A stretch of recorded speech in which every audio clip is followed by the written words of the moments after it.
Mr. Speaker, thank you, and I thank the gentleman for yielding. I've rise for the second time during this 36-hour marathon to strongly oppose this, I almost want to say meaningless resolution, Mr. Speaker, but make no mistake about it, this is not a meaningless resolution. The consequences of failure in Iraq are drastic, and let me just read to you what some of those are. Number one, collapse of a democratic Iraqi government, likely, very likely leading to mass killings and genocide in the nation. Al-Qaeda and other terrorist groups would use this defeat to boost recruitment. They would use Iraq as a staging ground for deadly attacks paid for with Iraqi oil revenue. Iran and Syria would exert tremendous influence over the region. You think they're bad actors now, you just wait until this scenario plays out. And indeed, and they have said that Israel would be pushed into the sea. Mr. Speaker, the real Democratic plan is coming later. And if you don't believe me, I ask my colleagues on both sides of the aisle, just read a recent article this week in Roll Call. I'm not going to stand up here and read it to the members. You can read it.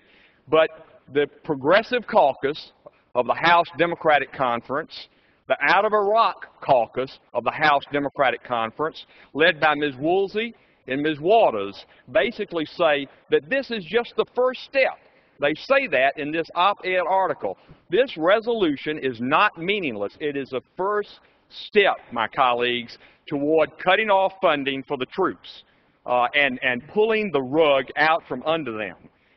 What does this say, then, to our brave fighting men and women who are trying to defend this country?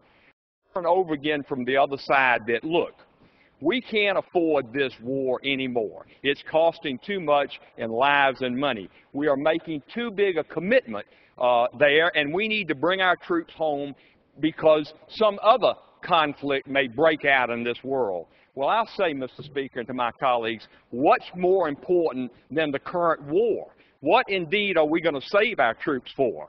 Working the rope lines at 4th of July parades? Helping senior citizens cross the street? We have got to stop this and stop it now. In this idea, listen to what the terrorists themselves say about the message that would send. And this is a quote, Mr. Speaker, from Osama bin Laden himself. Hostility toward America is a religious duty, and I am confident that Muslims will be able to end the legend. Gentleman's time has expired. The gentleman from Missouri. A minute, I would appreciate it. I yield the gentleman an extra 30 seconds. The gentleman is recognized for an additional 30 seconds. Thank you, Mr. Speaker. And I am confident that Muslims will be able to end the legend of the so-called superpower that is America. His top deputy, bin Laden's top deputy, Zawahiri, says the jihad in Iraq requires several incremental goals. The first stage, expel the Americans from Iraq. Make no mistake about this.